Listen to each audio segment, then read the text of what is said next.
Hey, it's NPR's Book of the Day. I'm Andrew Limbong. You ever been hanging out with a couple and then they start kind of bickering and arguing about something, and all of a sudden the vibes get, bad and weird? That's what I imagine Julia and John Gottman's day to day is like. They're world renowned researchers and clinical psychologists famous for their work on couples therapy. They've also been married for more than 30 years, so they've got some practice navigating conflict, which is the topic of their latest book, Fight Right: How Successful Couples Turn Conflict into Connection. Conflict really has a purpose, and the purpose is mutual understanding. NPR's Life Kit spoke with the Gottmans about why it matters how you fight and got some tips on how you and your partner can get something productive out of a fight. That's coming up. This message comes from Apple Card. Earn 3% daily cash back when you use Apple Card to buy a new Apple Vision Pro or any products at Apple, and automatically grow your daily cash at 4.50% annual percentage yield when you open a savings account. Apply for Apple Card in the Wallet app on iPhone. Subject to credit approval. Savings is available to Apple Card owners subject to eligibility. Savings accounts by Goldman Sachs Bank, USA. Member FDIC. Terms apply. How you fight matters a lot more than you might think.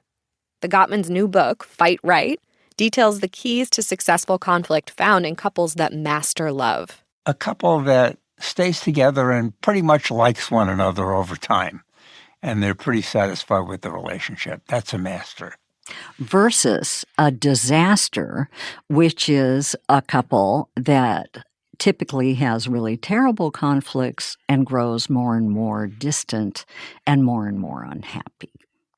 So we don't want to be disasters, but the great thing is that disasters can become masters simply by reconfiguring how they talk about their conflicts and become more connected. Good point, Julie. On this episode of Life Kit, we're going to learn how to fight right. Reporter Andee Tagle talks to the Gottmans about some of the most common fights in relationships, why they happen, and how we can turn conflict into connection. If you want to fight right, you first need to understand what Julie and John call the conflict culture of your relationship.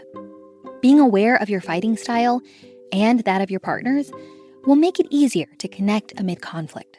So, first of all, what people can do is ask, how was conflict handled in your family when you were growing up? A lot of times, we will either imitate what our parents or our caretakers did when we were growing up, or we will go the opposite direction. And that background determines what our culture of conflict is. We might be conflict avoiders, which means we may just agree to disagree, but we don't resolve problems by really hashing out our own position on the issue and trying to reach a compromise. Or we may validate each other in talking about conflict, which means we'll express our feelings somewhat, but very rationally, and we will move to problem solving very quickly. We may not explore as deeply as we need to what's going on in our own position on the issue. And third, we may be volatile, which means lots of emotion, lots of intensity, lots of passion when we express our emotions. None of those is bad.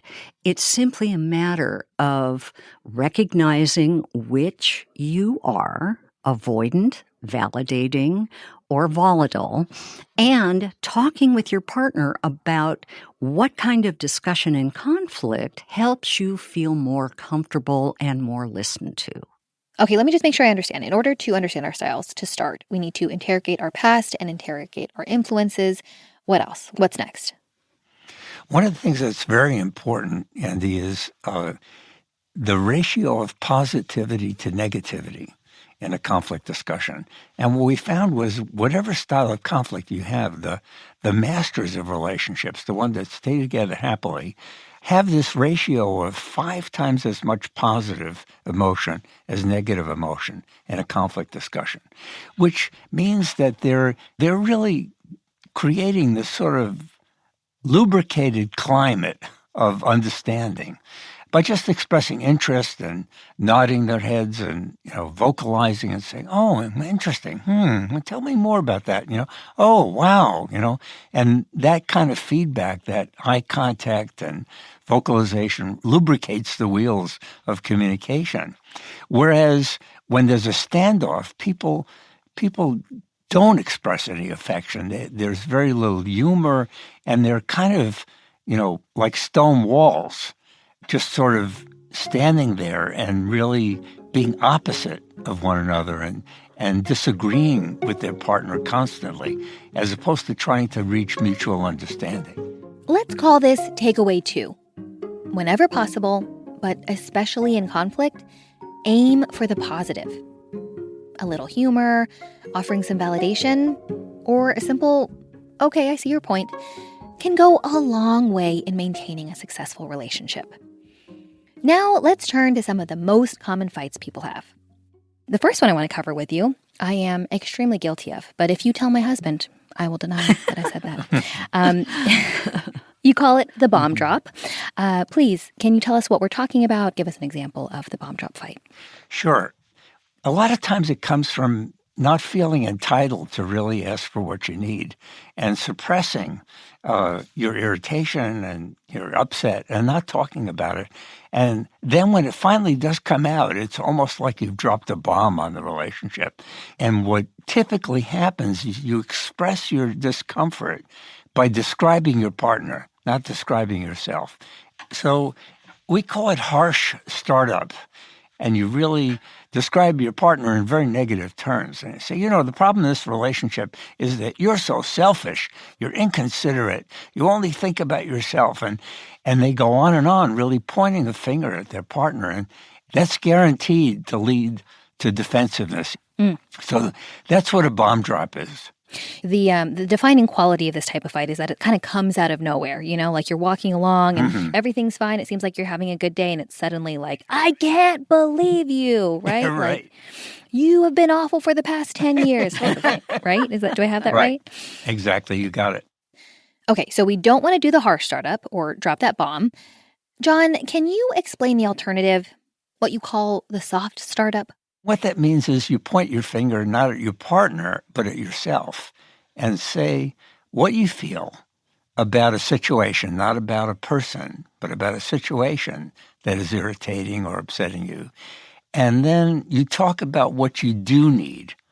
And in effect, the masters are giving their partner a recipe for succeeding with them, a way to shine for them. So I feel about what? And here's what I need.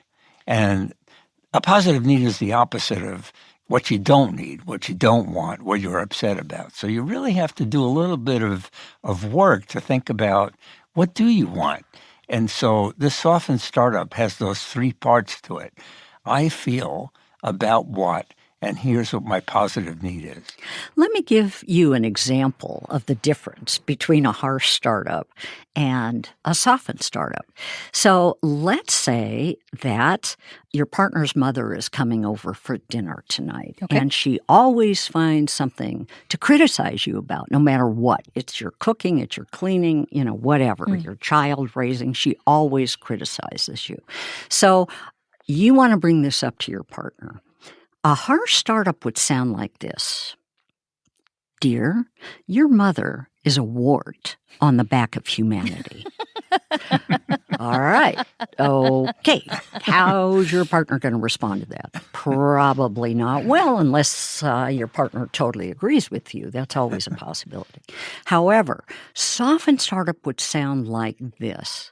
"Honey, I'm really feeling nervous," there's the emotion, "about your mother coming over to dinner tonight. She often finds something to criticize me for." That's the situation. "Would you please stand up for me if she does that again?" There's the positive need. That's how your partner can shine for you. And Andee, let me contrast that with, when you do this following thing, then I feel this way. And I don't like that. That's in attack mode because it immediately puts the other person in a defensive place. So here you're not saying you're the fault of my emotion. You're saying the situation is really frustrating for me or upsetting to me, and here's what I need from you. And that's a whole different way of being gentler in starting up talking about a conflict issue. So, takeaway 3, when it's time to fight, start soft. That formula again is I feel plus situation plus positive need.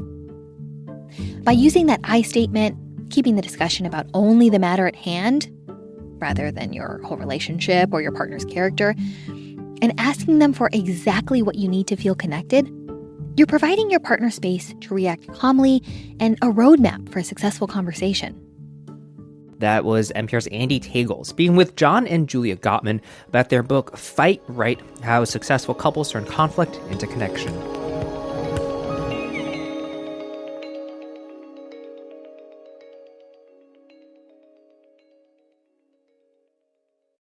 With NPR Plus, you get bonus content from behind the scenes of your favorite shows, like the NPR Politics podcast. A friend of mine who worked at the Associated Press came into the courtroom and said, "Step to it, Michael Cohen has flipped on Trump."